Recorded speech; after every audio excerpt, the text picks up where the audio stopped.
Hi again, and welcome to the Core of the Bible podcast. My name is Steve, and I will be your host again as we explore the message of the Bible reduced to its simplest form. As you may know, it's my belief the core of the Bible consists of 7 main principles of conduct surrounding the topics of kingdom, integrity, vigilance, holiness, trust, forgiveness, and compassion. And all 7 of these headings or topics are drawn from the Sermon on the Mount. And each of these topics has a number of thoughts that surround each one. So in this episode, we're going to be looking at aspects on the topic of holiness. So to begin, it's probably a good place to start by defining what is holiness. And in Hebrew, some words used to express this concept of holiness are kadosh, which is sacred or holy, and that's used in places like a holy place or a holy people, used to describe something that's holy. There's also the Hebrew word kodesh, which is very similar to kadosh, just a little different variation on the vowels. But kodesh is this idea of apartness or sacredness, as in a holy assembly that's set apart for a certain purpose. And in Greek, the words are hagios, which in proper terms means differentness. I don't know if that's a real word either, differentness. We'll use it. Differentness, or unlike other things, or it means otherness. Again, another kind of made-up word. But differentness and otherness I think they convey better what this concept is of being apart from others. And then hagiosune in Greek, which is also a holy or a sanctified state. That's the state of being holy or set apart. So following on this theme of apartness or separateness, I've paraphrased some of the thoughts of Yeshua that he expressed on this topic within the teaching of the Sermon on the Mount. So let's take a look at some of these, and these are paraphrases from the Sermon on the Mount. So looking at Matthew 5:8, have a pure and blameless heart at all times, and you will be blessed, seeing God. So being pure and blameless is being set apart from those who are not. Matthew 6, verses 6 through 9.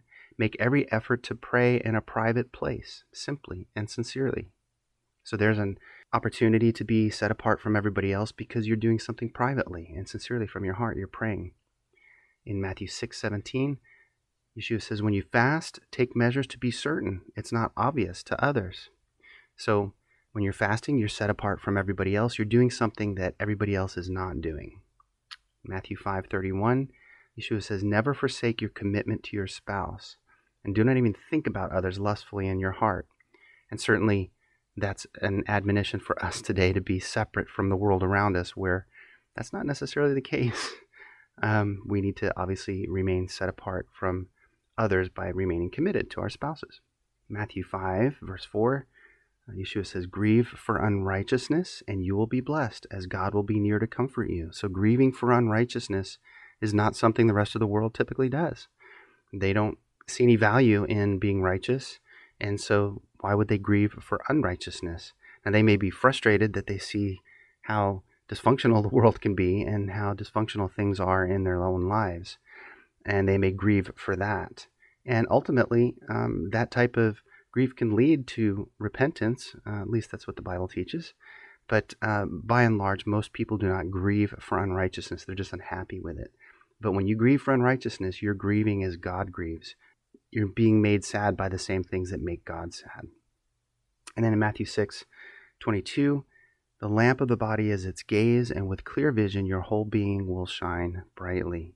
So this idea of having an inward purity in which you can clearly see what's going on around you, and that shines outwardly, that's not necessarily what the rest of the world does. That sets us apart. If we have that purity inside, then we can see correctly and we can shine. We can be an example to those around us, a good example to those around us. Let's hope it's a good example. So all of these characteristics obviously represent the uniqueness of the life of a believer. These are not things that everybody does or is involved in. Our apartness or holiness is represented in these practices. So today, I wanted to be focusing on the main verse on this topic in Yeshua's teaching, which is Matthew 5:8. Blessed are the pure in heart, for they shall see God. I've paraphrased this conceptually as have a pure and blameless heart at all times, and you will be blessed seeing God. So having a blameless heart at all times will allow us to be blessed seeing God. So we're going to get into that and discuss what some of those terms mean. So let's look at the purity of heart is from the word katharos in Greek, which means clean or unstained, either literally or ceremonially or spiritually, guiltless, innocent, upright, without admixture. That's not a word you hear a lot today, but admixture is just a combining of different elements and materials that are blended together. So this purity of heart is definitely something that's different than the rest of the world and is a primary aspect of this state of being set apart. So when we're kept from disobedience or sin, we are in a state of apartness or being separate. So purity of heart is a root, a foundation of holiness. So that establishes some of the concepts of purity, this idea of being unstained. But what about the concept of the heart? And in the sense being discussed here, the heart is actually the center or the source of what you do physically and ethically. This is brought out in a passage in Proverbs 4. You may be familiar with verses 23 through 27. It says, "Keep your heart with all vigilance, for from it flow the springs of life. Put away from you crooked speech and put devious talk far from you. Let your eyes look directly forward and your gaze be straight before you. Ponder the path of your feet and let all your ways will be sure. Do not swerve to the right or to the left and turn your foot away from evil." So when the heart is right, we can see based on this passage, then our speech, our focus, and our walk will be in line and keep us from disobedience. I mean, how many times can you recall saying the wrong thing or taking your eyes off of God or walking where you shouldn't be walking? My own personal list would be extensive. But according to this proverb, we need to keep our heart with all vigilance, for from it flow the springs of life. Because what is in our heart is what we express outwardly. Yeshua teaches this in Luke 6, a parallel passage to the Sermon on the Mount. In 6:45, he says, "The good person out of the good treasure of his heart produces good, and the evil person out of his evil treasure produces evil. For out of the abundance of the heart, his mouth speaks." So since purity of heart is so critical, are there practical ways that we can observe keeping our heart pure? And what are some of the things the Bible lists that we should do or avoid doing in order to maintain purity of heart? So let's look at some passages that I've collected as representative examples of this idea of purity of heart.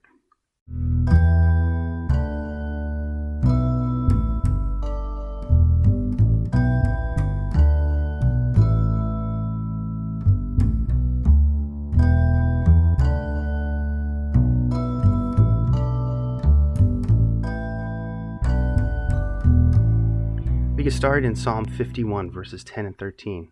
"Create in me a clean heart, O God, and renew a right spirit within me." Very famous passage. "Then I will teach transgressors your ways, and sinners shall be converted unto you." So what is it that we are encouraged to do in this passage? First of all, we need to ask God to begin the process. It starts there. And it's a bold prayer, but one that has life-altering effects. "Create in me a clean heart, O God, and renew a right spirit within me." This is where the process begins, having a willing spirit and an open mind to the things of God. And we can see in this passage also, it says, "Then I will teach transgressors your ways, and sinners will be converted unto you." So a primary benefit is that a clean heart then allows one to teach others, and others can come to know God as well. But of course, the flip side of that is then if our hearts are not pure, then we can't or won't be effective in sharing kingdom principles with others. So that's something to consider as well. Here's another passage in Psalm 24, verses 3 through 5. "Who shall ascend the hill of the Lord, and who shall stand in his holy place?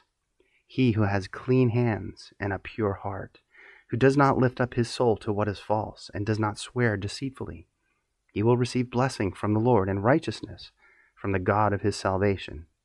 Another version says, "Who shall go up to the mountain of the Lord, and who shall stand in his holy place? He that is innocent in his hands. It's not just clean hands, it's the innocent in his hands. So what is it that we are encouraged to do from this passage? Well, this idea that you have clean or innocent hands, and the term implies that it's a state of being guiltless. We're to have honest actions and dealings with others in all that we do. What is this passage saying that we should avoid?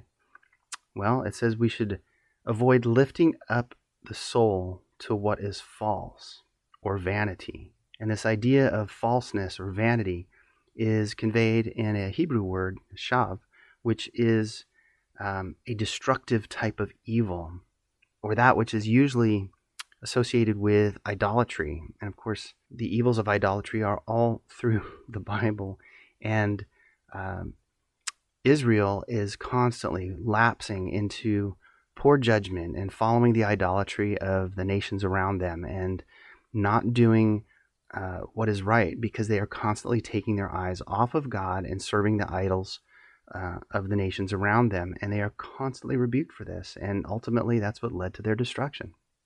So idolatry is a big deal. And this idea of lifting up our soul to that which is vain or false. Vanity also contains this idea of being nothing. It's not having any impact whatsoever. There's no meaning. There's no value to what you're doing. So what are things in your life that have no value? What are things that you are currently doing that don't have any meaning? Just avoid doing those things. You want to keep your focus on God. You want to be able to keep your focus where it needs to be. And you can do that by staying in His Word, obviously. Another thing to avoid from this passage is to swear deceitfully. And that comes from a Hebrew word, shabbat, which is a root for the number 7. And in fact, Shabbat, the 7th day of the week, comes from that, Sabbath. So to swear deceitfully is, in a literal application, to seven oneself. It's when you repeat something 7 times to affirm the truth of a matter. You're swearing 7 times to affirm the truth. Well, that also goes for what's negative. You might swear to something 7 times saying it's true when in fact it's false. And that's something obviously that needs to be avoided. It reminds me of the saying that if you lie enough times, eventually the lie becomes the truth, at least to you. So we have to avoid swearing deceitfully. Here's another passage in 1 Timothy chapter 1, verse 5. The aim of our charge is love that issues from a pure heart and a good conscience and a sincere faith. So what are we encouraged to do from this verse? Well, Paul says we should have a good conscience. And this goes back to the idea of having clean or innocent hands, being guiltless in our actions with others. Having a beneficial co-perception. That's what conscience is. Conscience is with science or knowledge. It's this idea of you have a knowledge or an understanding that is aside your own understanding.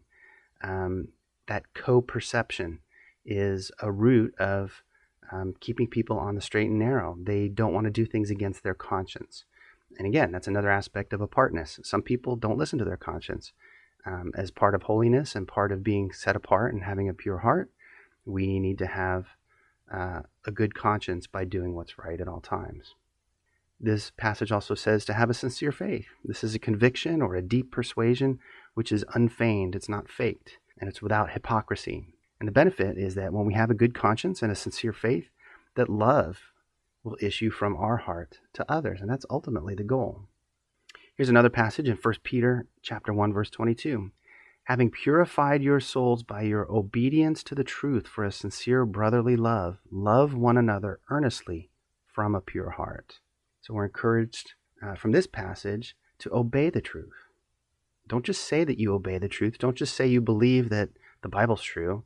You need to do it. You need to do the Bible. You need to live out those principles. You need to act with integrity. You need to be vigilant. You need to be compassionate and forgive others and act from a heart of holiness that's set apart. That's the challenge of living a believer's life. It says we're to love one another earnestly. And the picture here is to do so with a stretched out hand, as if someone is helping someone to another level or reaching out their hand in compassion to lift them up out of whatever they have fallen into. that is not beneficial to them. You're lifting them out. You're bringing them along. That's fervently wanting to help them. And one final passage is James chapter 4, verse 8, which says, "Draw near to God, and he will draw near to you. Cleanse your hands, you sinners, and purify your hearts, you double-minded." So obviously to do in this verse, things that we're encouraged to do is to draw near to God. When we draw near to God, that's like asking him to cleanse our heart, to purify our heart. We're drawing near to him. We're also to cleanse our hands again. There's that reference to cleansing your hands, coming from your pure heart. When you cleanse your hands, you're going to be purifying your heart. We'll talk about that in a second. Things to avoid in this passage: not to be distracted with other things or unable to choose. This double-mindedness here that's talked about in James, it's actually pretty fascinating. It's the Greek phrase dipsukos, which means two-spirited, or vacillating in opinion between two different purposes or opinions. So if your hands are not cleansed in righteous actions, and if the heart is not pure, then a state of double-mindedness is prevalent, because you're not sure which path to take, and you don't have a clear objective. But with purity of heart comes singleness of purpose. So if you're distracted, and if you can't make decisions, and you can't find what needs to happen in your life, it may be that you need to do some introspective thinking on what's going on in your heart. And when your heart is right, your actions will be right. When your actions are right, you get singleness of purpose and you get clarity. All of this stems from a pure heart. You know, one of my favorite Christian commentators is Albert Barnes, and he has some interesting notes on Matthew 5:8. And talking about this concept of being pure in heart, he says, "Those whose minds, motives, and principles are pure, who seek not only to have external actions correct, but who desire to be holy in heart, and who are so. Man looks on the outward appearance, but God looks on the heart." So that's an aspect of purity of heart that we need to maintain at all times. But then he also has commentary on the phrase, "they shall see God." And this is kind of cool. To see the face of one or to be in the presence of anyone were terms among the Jews expressive of great favor. It was regarded as a high honor to be in the presence of kings and princes and to be permitted to see them. Proverbs 22 verse 29 says, "He shall stand before kings." 2 Kings 25 says, "Those that stood in the king's presence." And in the Hebrew, those that saw the face of the king, that is, who were his favorites and his friends. So here, to see God means to be his friends and his favorites, and to dwell with him in his kingdom.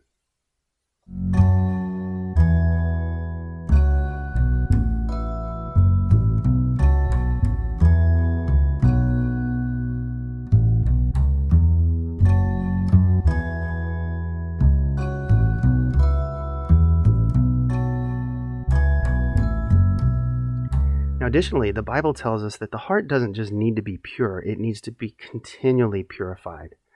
This is similar to the cleansing effect of fire on precious metals, refining them until they have no contrary elements left, or no elements that are not part of what they're trying to produce as they refine these metals. And there's an interesting description here from James Patch, who is on Bible Hub.